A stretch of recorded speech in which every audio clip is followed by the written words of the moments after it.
Hello, everybody.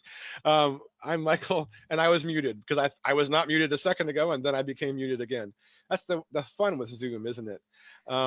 Anyway, welcome. We're going to have a wonderful reading here this evening with L Penelope. Her new novel has just come out, and we also are going to have a discussion with her and Moni Boyce. Let me just pull my notes up. Yes, so we're here to celebrate Leslie's new novel, Cry of Metal and Bone, which is part of a series. And after our reading, we're going to begin a discussion as well as take questions from the comment section on the live stream on Facebook. So if you want to ask a question on Facebook, just type your comment, but maybe type the word question in before your comment so that our wonderful Sean Gervin will see that it's a question. And as I said before, we have a special guest, Moni Boyce, who I'll introduce in a moment. But I want to tell you a little bit about the Muse Writers Center for a quick second. We're a literary center here in Norfolk, Virginia. And during coronavirus, during the COVID crisis, we've moved our classes and events online. Here's one right now.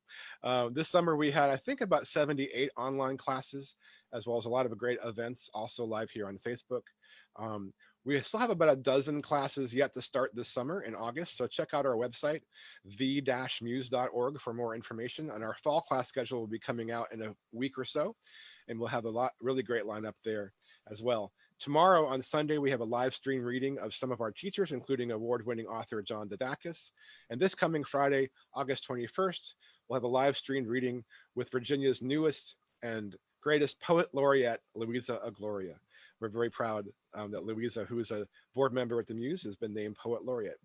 I want to thank Prince Books for their support during this reading series. You can get Leslie's or L Penelope's new book at Prince Books, and that's Prince, I think it's this prince-books.com. And I want to thank Sean Gervin and I think Kyara in the background who are producing this event. And I just want to now quickly introduce Moni Boyce, who is our guest, who will be joining in our discussion. She's a writer, filmmaker, poet, and author of contemporary and paranormal romance. After working in the film industry for 15 years, helping others bring their visions to life, she now creates characters and worlds of her own. She considers herself a bookworm, film buff, foodie, music lover, and an avid world traveler, having visited 33 countries and counting. She lives a bit of a nomadic life, but considers LA her hometown. And I found out during our discussion in the green room that she went to USC, and USC, of course, is where I went. So fight on, Moni. Welcome to the Muse. And then I want to introduce, of course, the lady of the hour, L Penelope. She is the award-winning author of the Earthsinger Chronicles. The first book in the series, Song of Blood and Stone, was chosen as Time Magazine's top fantasy book of 2018. Equally left and right-brained, we'll talk about that later, neuroscience. She studied filmmaking and computer science in college and sometimes dreams in HTML. She lives in Maryland with her husband and furry dependents. And I will say that in addition to her bio, Leslie, L Penelope, that is, I don't want to give it away, was a student at the Muse Writers Center many yarn ago.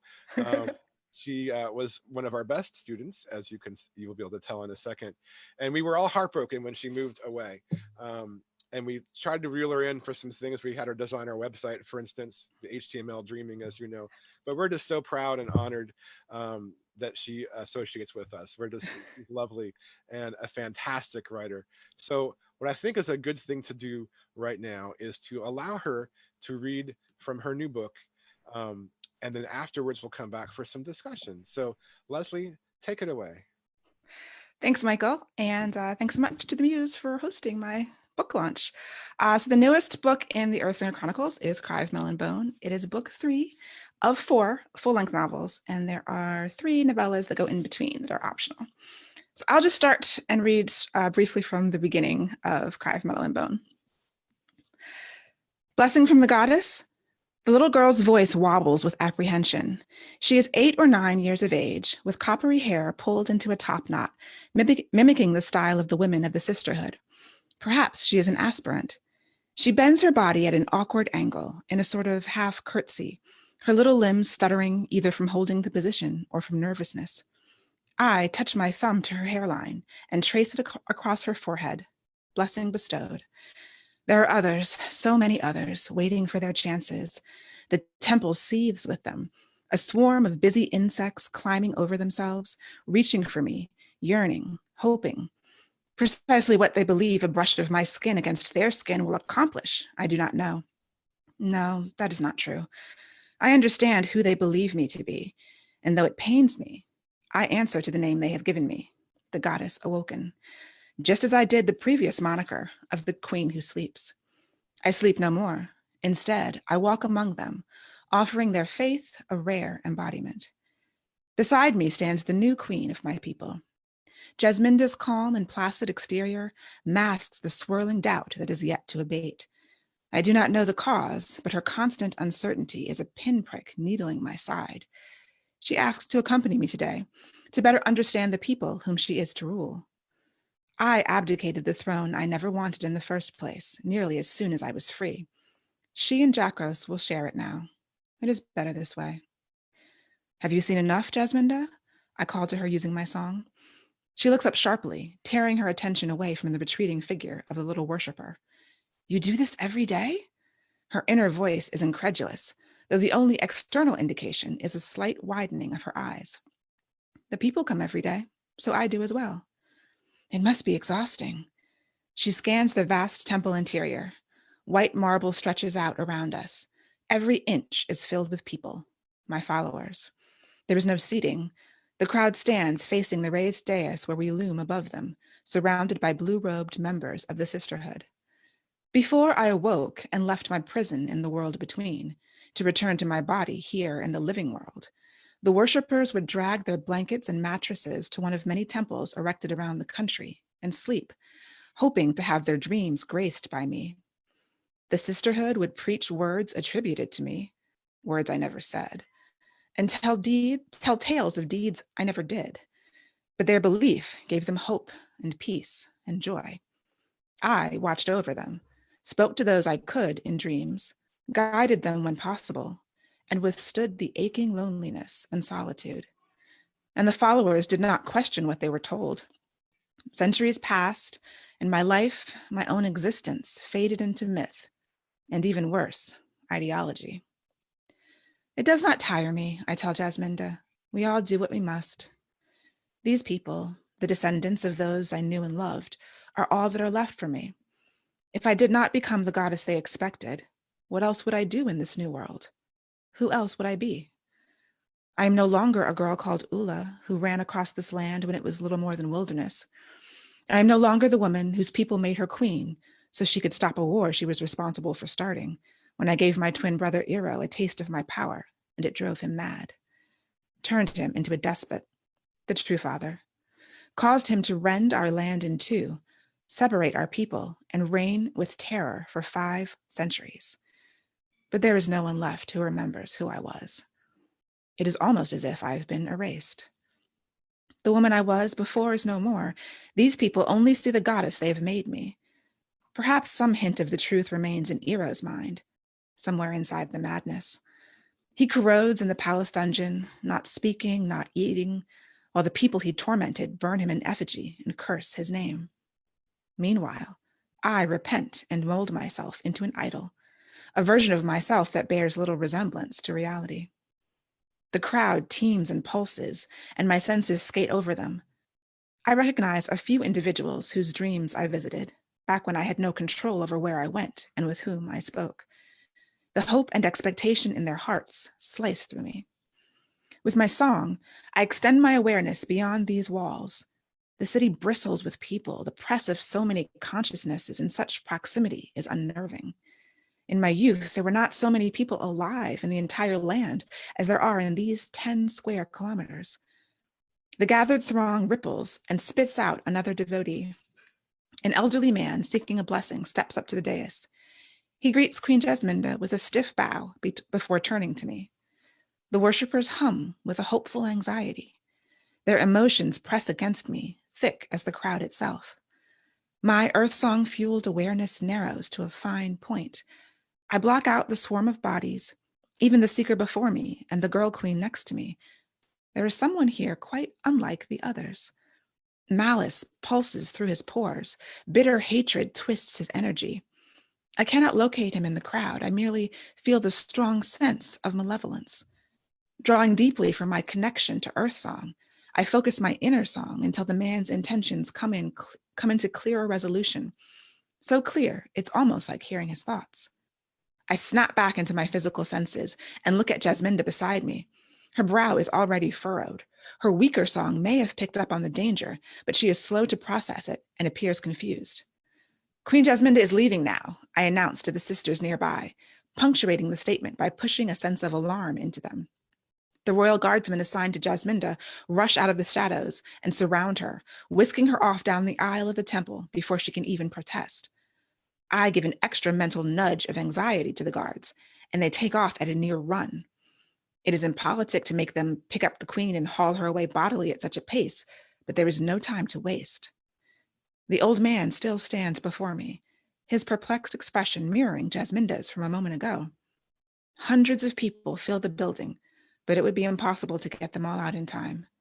Their last moments should not be spent in a panic. So I do not tell them what is coming. Instead, I lean forward and press my thumb against the man's forehead, bestowing my blessing for what it is worth. It turns out to be worth very little. Only a heartbeat later, the bomb planted in the temple explodes.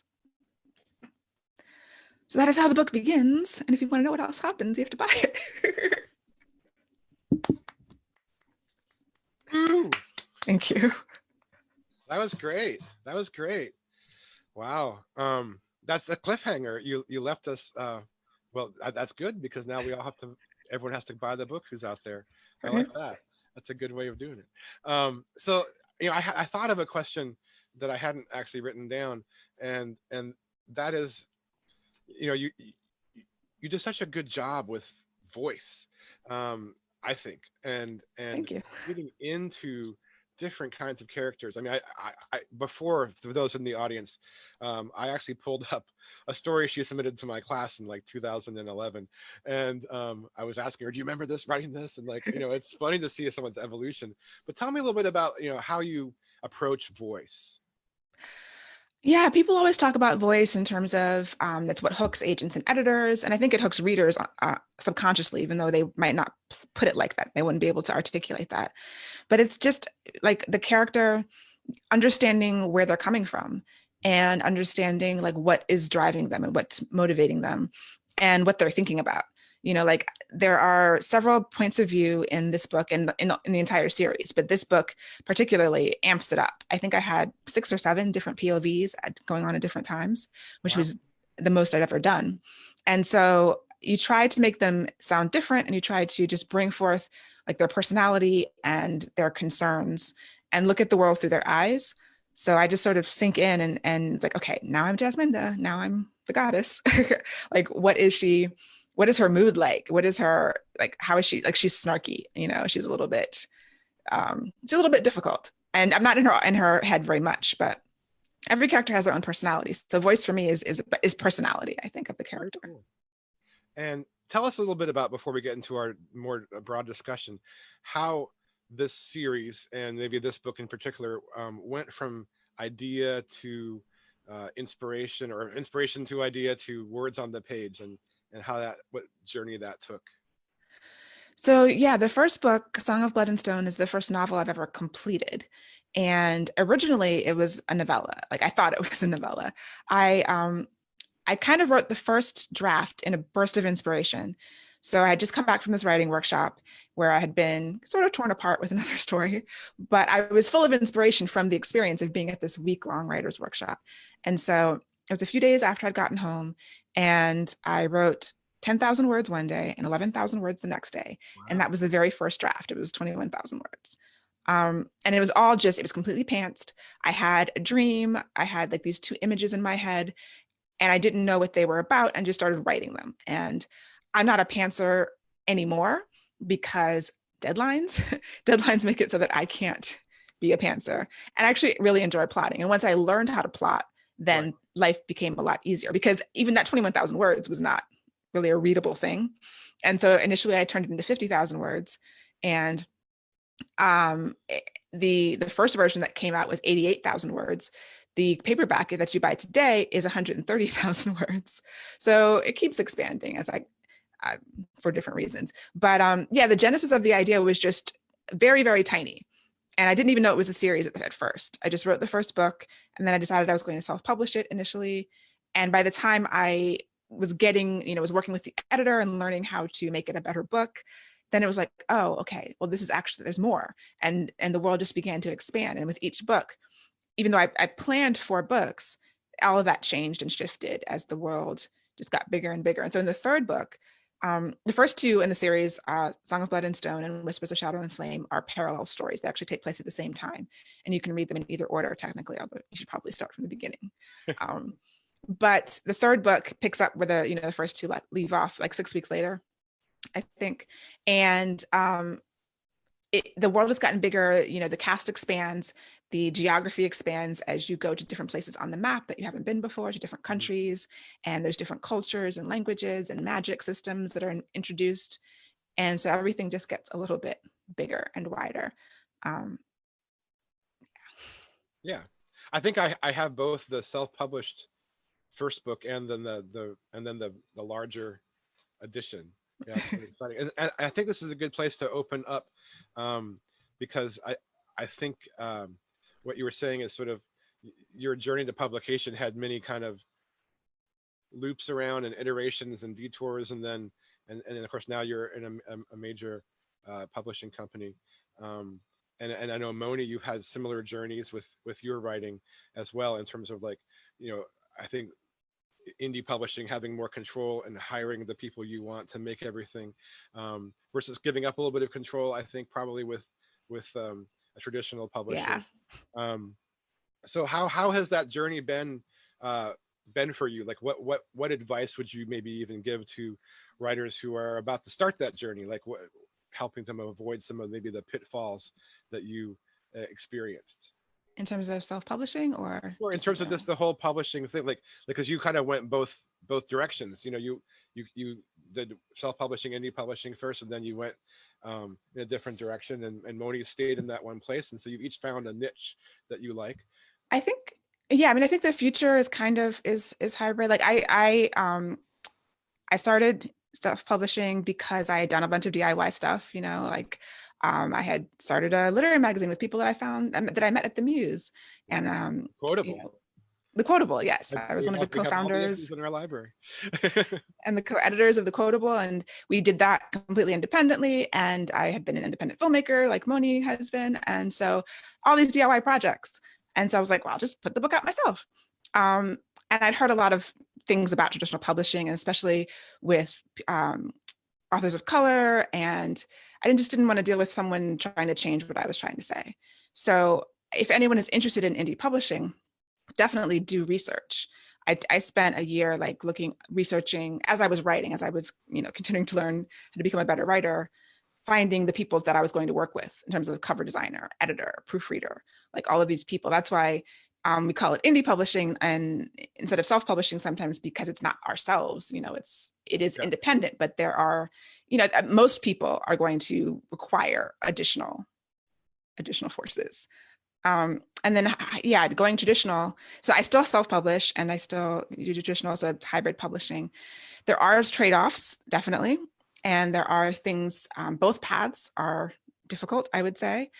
I think they're both equally difficult for different reasons. Mm-hmm. And some people are, personality-wise, are going to lean one towards another. I know people who have been indie, who have gone trad, and were like, nope, I'm staying indie. And then some people have, done both and like, I prefer trad. So right.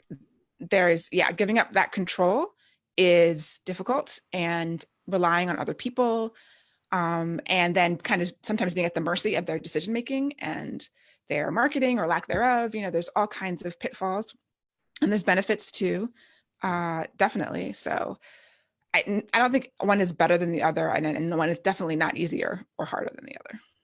How about your experience, Moni? Like Leslie said, for me, I started out indie, that's where I was indie in my career as a filmmaker. And so it was a natural progression to say that I'm going to independently publish my book. I'm not averse to traditional. It was one of those things where it's like, I'm going to publish it at this time. I had just gotten back from a long time of travel. And so I'm never one of those people that's just like, I'm just going to put this book out. So I did all this research. And funny enough, it was, I met Leslie the first year I went to RWA. I hadn't even put out a book yet. But I met all these writers, and I remember meeting Leslie, and I was like, can we pick your brain? It was like me and another author. And I thought, okay, she's going to give us like 30 minutes of her time. I'm sure she's got other things to do.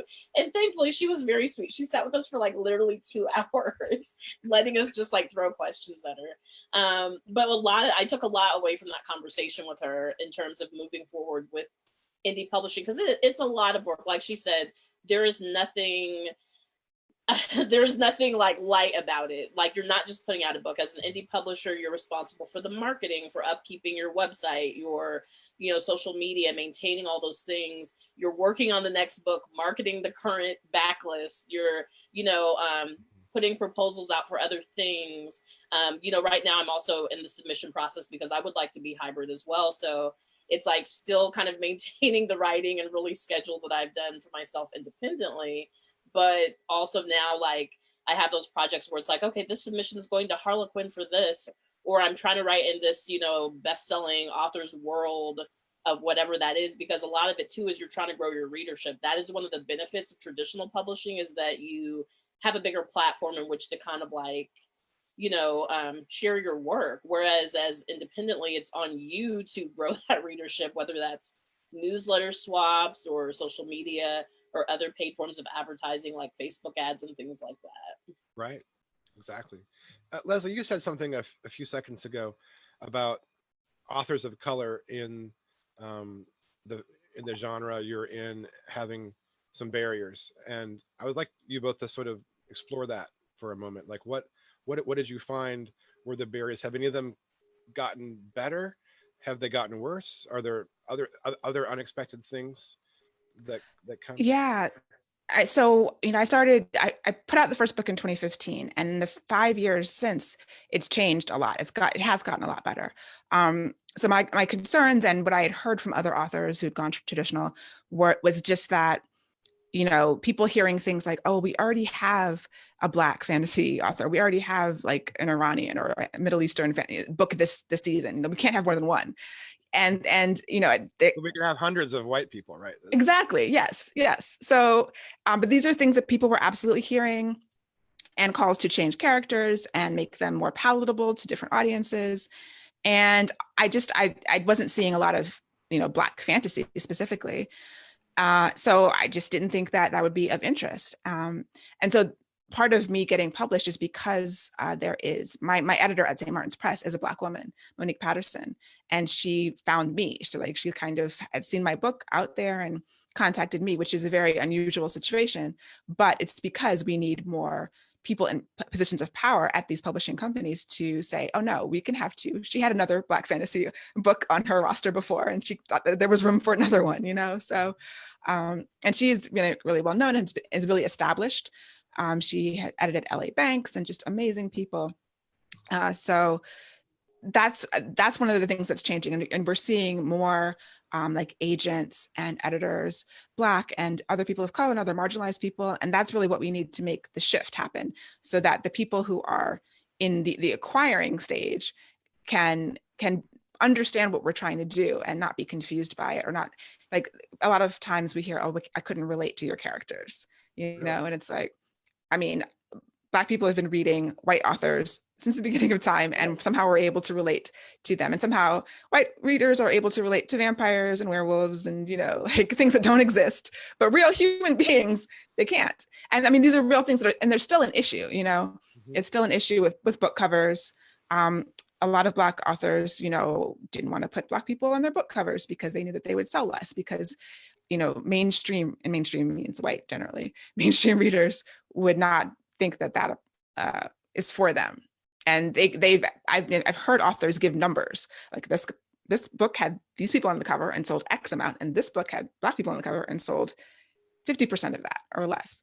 So there's still challenges all the way around the board, but it is improving as people are being like, oh, well, I guess I can read that book with Black people on the cover. Thank you for telling me that. Thank you for giving me permission to do that. Like, yes, you have permission.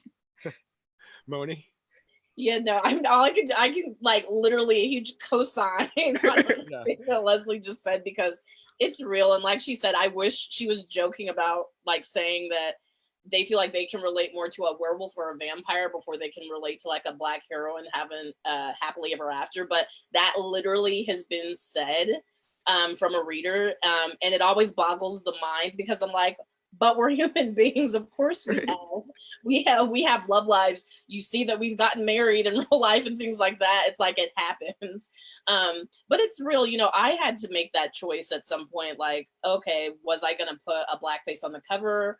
Or not only that, was I going to tell Black stories, or choose to tell love stories based on a white couple?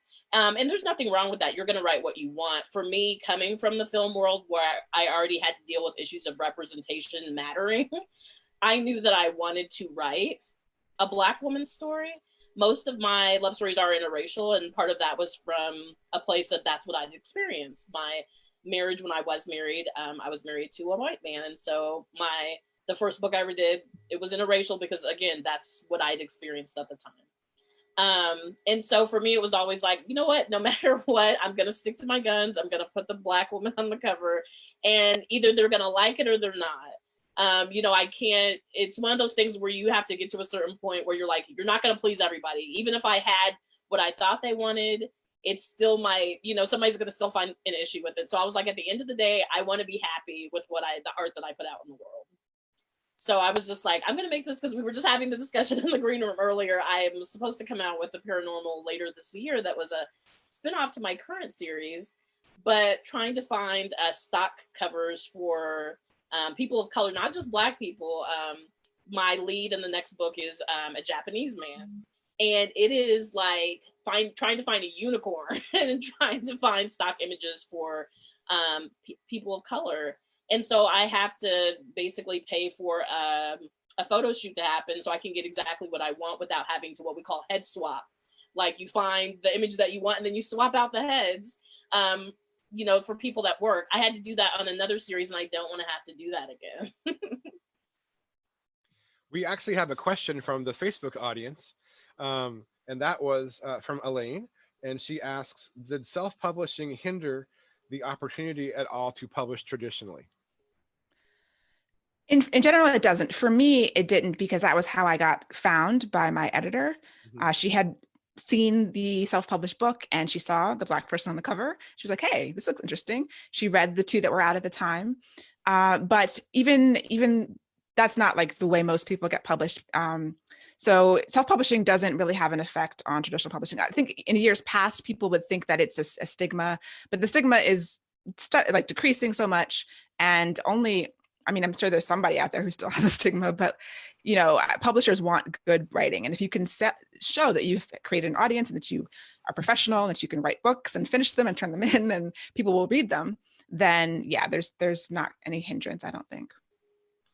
And do traditional publishers ever look at your sales in your indie publishing to some do, like some people's deals. I do know of other authors who have started self-published, and because they sold a lot, they were picked up.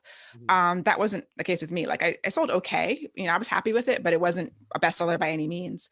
So it's going to vary. It's going to be different. And most of the time, you're not going to get the same books that you self-published republished by a traditional publisher. That is rare. But you can say, hey, this is my backlist, and I'm going to propose something new. That's probably what you're doing, Moni. You're submitting new things. Yeah, exactly.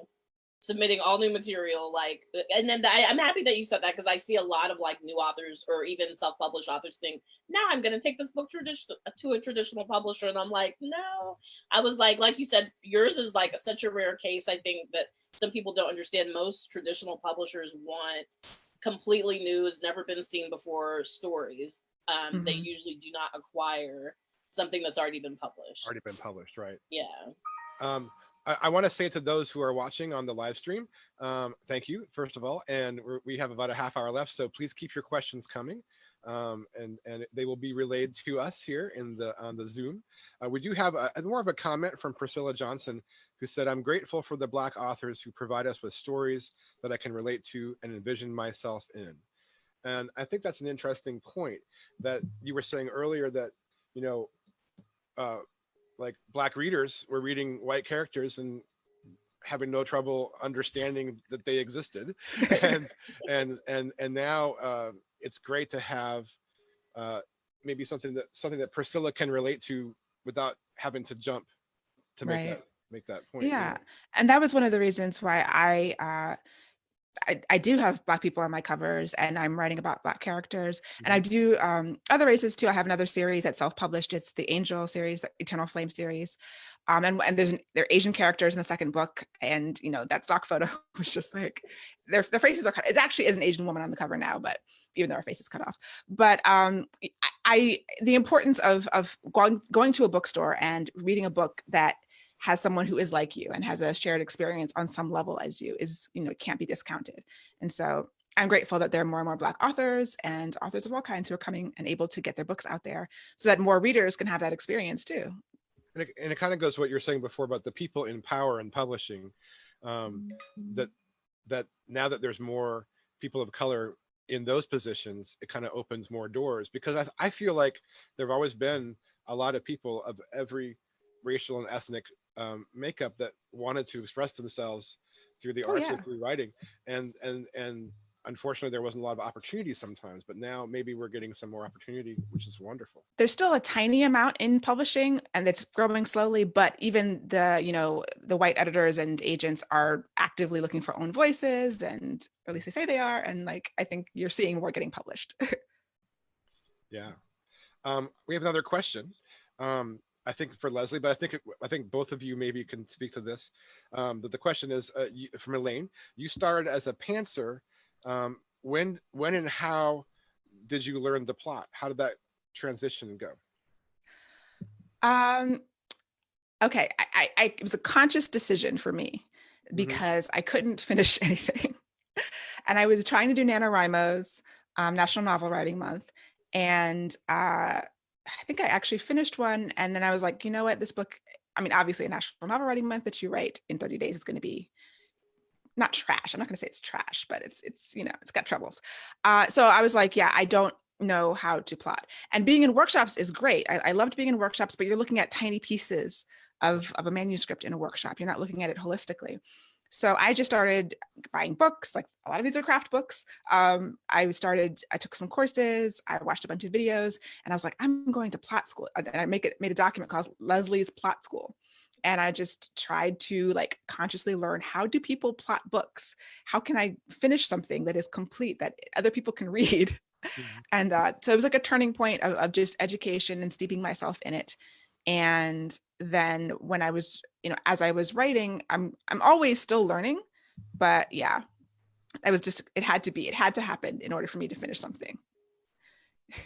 Do you plot or pants, Moni? I actually started out as a pantser as well. I was a serious pantser. It was like fly by the seat of my pants.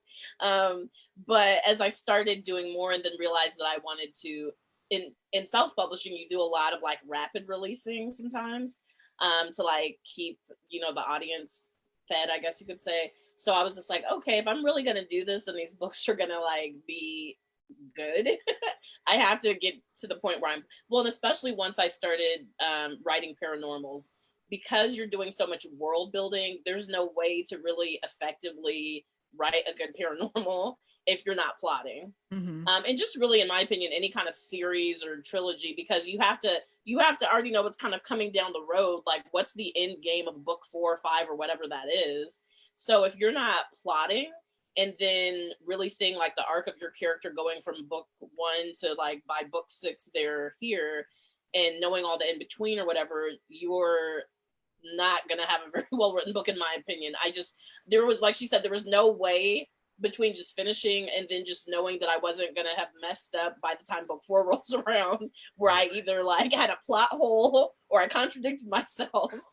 So I had to start planning. I mean, and there's like copious, I almost want to put out like kind of how Diana Gabaldon did with Outlander, like here's a book of like my world building almost, right? Because between like the history of the characters, their backstory that doesn't even half make it into the book.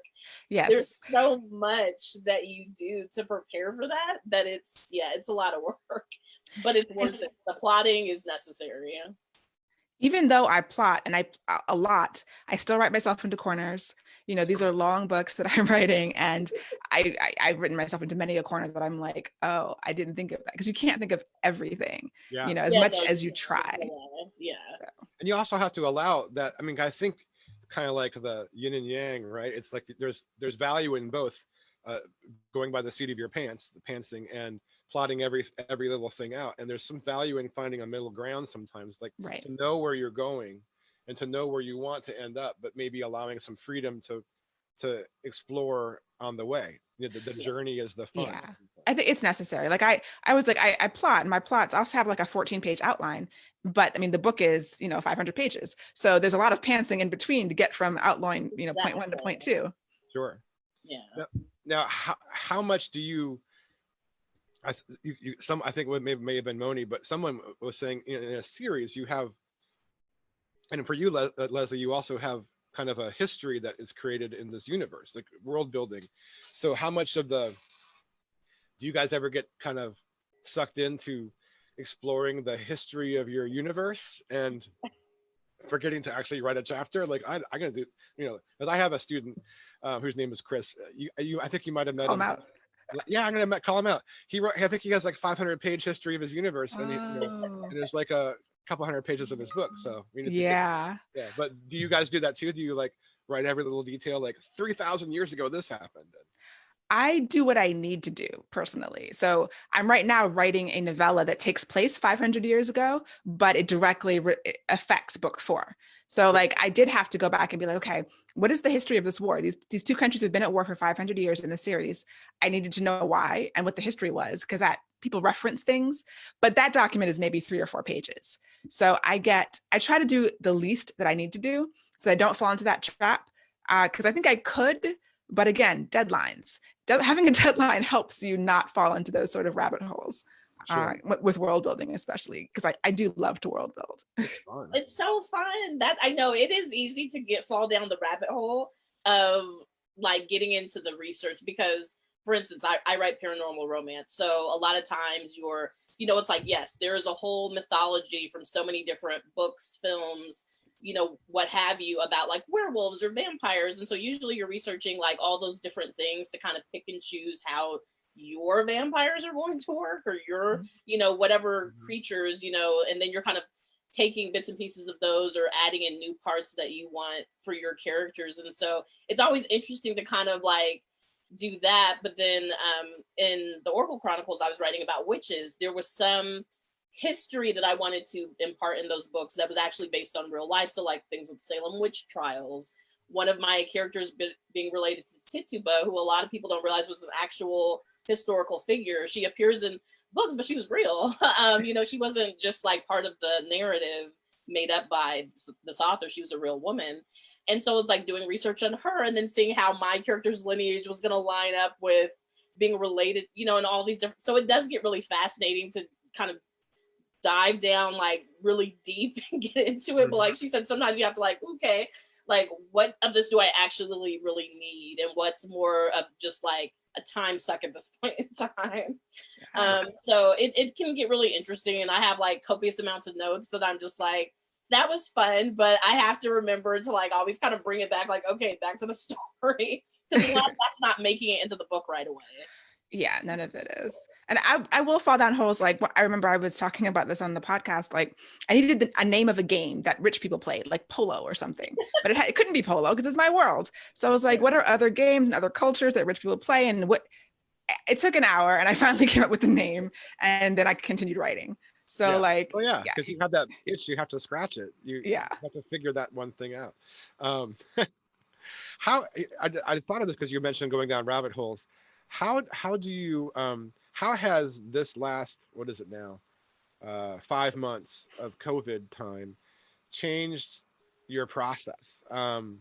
Because you have more time to go down rabbit holes perhaps, but maybe because allegedly we can't go out and socialize and do things that we might have normally done, go to movie theaters, which is a wonderful distraction for me. Does having all that abundance of maybe ability to focus also not let you focus because you're used to your brain was used to having breaks in certain other ways, or has it been great, or has it been weird? Or For me, I've worked from home full time since 2007. yeah, me So too. I haven't had a huge change in my day to day. And actually, I'm a web developer in my day job. And apparently everyone went home and decided to look at their websites. So I've been busy.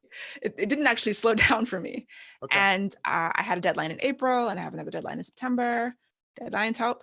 So for me, it's been the emotional stuff. It's the sort of collective PTSD we're all in a little bit, or whatever, the grief, I've heard it called too, and dealing with my emotions. And because you have to be, I don't want to say emotionally healthy, because a lot of writers are not emotionally healthy, but you have to be in a decent headspace in order to create, I think. And so managing that, I've turned to like organizational systems and trying to be like hyper organized and schedule my time to make sure that I'm doing it. And even that breaks down. So then I've turned to friends, like, okay, we're going to get online together and write, and you're going to make me write. I'm going to meet you at 8:00 in the morning and we're going to write on Google Hangouts or Zoom or whatever. So calling in the crew, in addition to trying to organize myself, is how I've been getting through it and still producing what I need to produce. Mm-hmm. Moni? Yeah, it's been pretty much, she hit the nail on the head. It was more of, I think, like for me physically, it was like, yes, more time to do all of the things that I thought I was going to do. And then I think there was a part of my brain that wasn't necessarily processing all of the emotional, like mental baggage that was going on. So I would literally sit in front of my computer and like stare at the screen, like, I should be able to write. I already even have an outline. But it just like for like a good month that would happen like repeatedly. I just wasn't. And then until I actually started to address, like you were saying earlier, it's like, you're, I don't want to say trapped in your house, you're quarantining. So there's no like outlet where you can physically, it's like, yeah, you can take a walk, but you're not really interacting with too many people that you would on a daily basis. You don't have all the usual distractions. And so at some point I was like, okay, I've got to deal with what I'm feeling in order for me to continue to be able to create. Because like she said, once you get mentally blocked like that, it's like you could write, but more than likely what you're going to write isn't going to be that great. And it's funny enough that you said that for me, it was dealing with the productivity and organizing my day and structuring it more. Because right now I'm working on two projects at a time. So I started segmenting out my day, like, okay, from this time to this time, you're going to write. I have different days that like she said, I Skype with other writers, and we might talk a little bit at the beginning, but literally in those 2 hours, we're literally just silently working on. But it helps because you have accountability there. You have that person that's like, they're writing, I've got to get some words on the page. Right, and there's a friendly face and kind of it's encouraging. Yeah. But I compartmentalize. So during like the first half of my day, I usually write on the one project and try to hit at least 2,000 words on that. Take a break, like watch some TV, get a meal, and I'll come back in the evening and try to write like another 2,000 words on the other project. So that way too, I give my brain a break to kind of like a palate cleanser. It's like, okay, we're done writing on the contemporary romance. Now we're switching brains to write on the normal. That's nice. I used to be able to do that. I missed that. So we actually have a question from, let me get my glasses, from Jessica Smith Hintz. The question is, when publishing a series, which I think you both do, how much time do you recommend between releases? Go for it, Moni, because you've been very prolific. Yeah. So when I did Oracle Chronicles, I literally put them out within a month of each other. So literally it was like July, August, September, October, or I actually might have had a little bit more of a delay between the last two books. But I did rapid release those. I literally, because that was one where I literally did plot and plan out all four together, so the writing would be seamless, pretty much. And like she said, because I still bordered on that time, like pantser plotting, there was still a lot of pantsing I was doing. It's like I knew all the points that I needed to hit, but there were still a lot of things that came up, like, oh, what if I did that? Or this character, all of a sudden did this. And so it did alter some of the things that I had planned, but because I did at least have a plan on the table, it didn't like slow me down a lot, which if I totally been pantsing, that would have thrown me in a tailspin. I will say this, because that often comes up a lot, not even just with like new writers, but even other writers out there that are seasoned, like how often should I be? I will say this, you're going to get a lot of people like, you should do it like this, do it that way, because this and that, and whatever they're going to tell you. Do what feels comfortable for you, because you don't want to burn yourself out. Absolutely. I will tell you, the end of last year when I finished that last book, I was so burned out. I couldn't even look or think about those characters. I was so burned out. I was like, I want to hear about the Oracle Chronicles. So don't, it is like, you're constantly trying to vie for the attention of the readers, but don't burn yourself out. That's the biggest thing I can tell you is don't do that. It sounds great and wonderful because you hear this person over here putting out like 2 books a month. Don't feel like you have to compete with that. You're going to be hating life if you try to do that. I'm a slower writer, definitely. And, traditional publishing moves much slower. So they were actually trying to put these books out every 6 months, and they've been delayed for publishing reasons because, publishing runs, I turn in a book and a year later it comes out. And that's about the pace that I can actually write. The only thing I've ever rapid released was something that I had written before, like these short stories that were in a magazine, and I got the rights back. And so I put them out like once a week, but I couldn't maintain Moni's pace. There's a lot of people, and you have to understand your speed and your pace.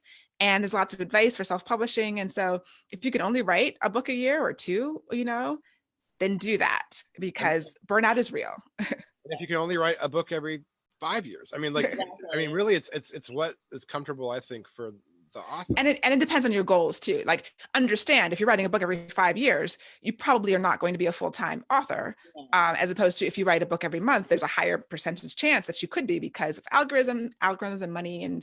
But so know your goals and adjust your expectations accordingly.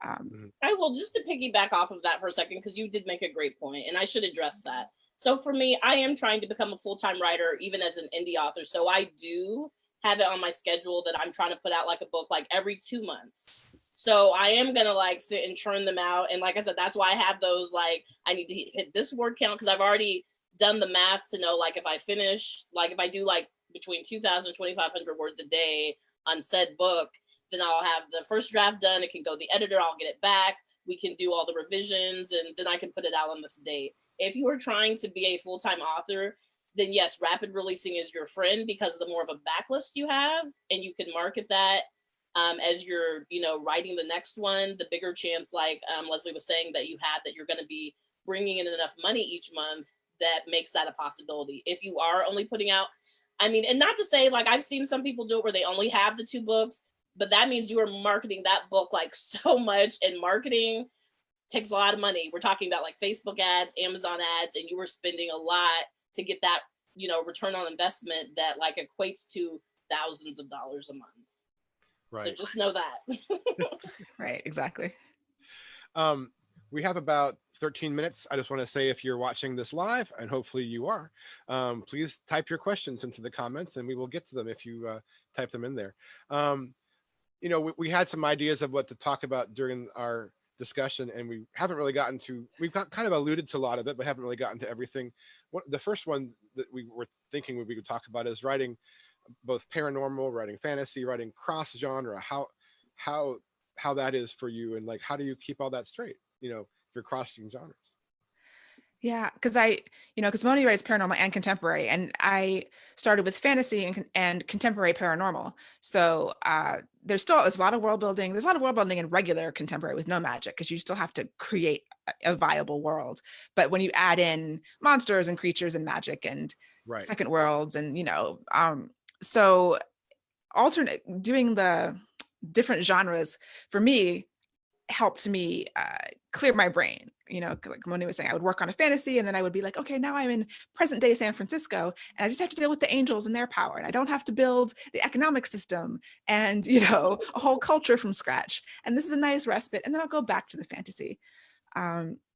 So yeah, that's kind of the ideal, to be able to switch back and forth, even though marketing can be difficult when you're writing 2 different things because of your audience, and I'm sure Moni can talk about that. But like, just as a writer, as a creative, being able to cleanse your palette and do something completely different, and even something that requires a little less of that part of your brain can be super helpful. Yeah, no, I definitely agree. I think for me, because I wrote the Oracle Chronicles back to back, I realized what didn't work for me is that I could never do that again, was write a series full stop on through, because I think mentally for me, it wasn't even just physical burnout. It was just like creative burnout. Right. And I realize it's like I have to stagger these out and give myself a break from that, so, and focus on like something completely different, so that I didn't start to, for lack of a better word, almost dislike these characters because I was living with them so much. Because, and I think you'll talk to any writer, you feel like you have people living in your head a little bit, because they do. My characters like wake me up at night like, oh, I need to write this scene or put this in or do that. And I was just like, I need a break from these people. Yeah. So it's been nice now that I break up. It's like, I know I have different series I want to do, but I really, at this point, you know, I've kind of told my eyes, like, listen, you're not ever getting another series straight through again. Like, it's going to be staggered out. Like, I have to switch off just for my brain to, like, have a moment. But like what Leslie said, the marketing can be a little difficult. Like, I have a newsletter. I know, like, I've been reading, like, Newsletter Ninja, which is a really great book for anybody who's looking to start building that. And some of it I have segmented out, but I've also at times done polls because I know, like, myself, I'm a cross genre reader. Right, So, and I know there are other readers out there like that. So I tend to try to figure out who's on my list that's going to read all the different books I put out versus the people that are like strictly, I'm only here for paranormal, or I'm only here for contemporary. So there is a little bit more work that goes into that area, because also the same way I market, say, like for a Facebook ad for my contemporary, I know I can't necessarily do that when it comes to, because plus there are two different worlds. I'm usually targeting different writers, you know, contemporary writers, and I have my base of like paranormal writers. And so there's all these different, like, my keyword tags for this and my keyword, you know, so it is a lot of learning to separate everything out. The one thing I will say that I feel is kind of dated, I'm not one of those people that felt like I needed to have a completely different pen name. I'm just like, if James Patterson can write children's books and mystery thrillers, Melon Boyce is going to write all of the things under her. Plus, it is really, I mean, it's already a struggle to maintain one name, let alone then having like another whole world of social media and another. No, you're gonna get all the things. You can pick and choose what you like, but I don't feel like you have to separate it out these days. Yeah, I was going to ask about that, and you answered my question already. Because I have a friend that is a pretty successful science fiction author, and I think he has a pen name for another, like for his fantasy. Like he has, and he's traditionally published, and I think they told God bless him. It is so much work. They told him to do that, and he still does. Really hard. Everyone knows it's the same guy. And when he appears at conventions, they have both names, like, you know, this person slash this person. It's the same person. He was a guest of honor at MarchCon a few years ago. Look at this guy. Hey, we have a question from the Facebook audience. And I want to make sure we get to it before we have to end. This is from Priscilla. Actually, no, this is from Dorothy Morgan Hollowell. Were you inspired by writers like Frank Yerby, Nella Larson, Alice Walker, and others who wrote about interracial relationships? Oh, is that for me? I'm sorry. Probably for you, Moni. Yeah. Oh, okay. You know, I have read a lot of interracial romance because, again, like Leslie had said earlier, I started reading romance at like 14. And I was reading a lot of historical then, so it was a lot of like Joanna Lindsay and Virginia Henley, and, you know, and they're all white authors, and all of these relationships are white. And so I don't think I was in my 20s until I realized, like, oh my God, there's a world of like Black women who are writing romances that feature Black women. And so for me, it wasn't, I wasn't necessarily inspired so much by authors as I was by like my own real life experiences to write interracial. And that's more so what it was for me. It wasn't so much writing. I've read a lot of the authors that you've mentioned, but for myself, it was my own real life experience that I chose to write that way. And I think, like, having lived in Los Angeles for a long time, a lot of my friends and my group, it was almost like the Rainbow Coalition. It was a lot of like, not just like Black white couples. There was like Asian and, you know, Hispanic and different things like that. And so a lot of my series coming up, I actually have a lot of that going on where it's like different interracial couples, because that's what I was used to seeing. It's another layer of conflict, even if it's not like a racial conflict, you know, it's just, it's a cultural, you know, like, so I guess the book 1 and 3, the love stories are interracial inside of this fantasy world. And it's like, you know, people from different stations of life and different cultures and backgrounds. It's an interesting story because they're coming into conflict and they're having, you know, just differences, and that makes for a good story a lot of times too. I agree.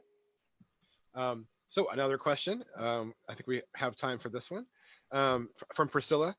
Any advice you can give to a beginner beginner writer who just started writing but never got past the first chapter?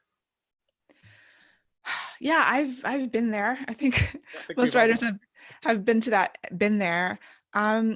If you have to kind of figure out what's wrong. Like, are you stuck because of life happened, or because you're not passionate about the story anymore, or because you just need a kick in the pants to sit down and finish the book?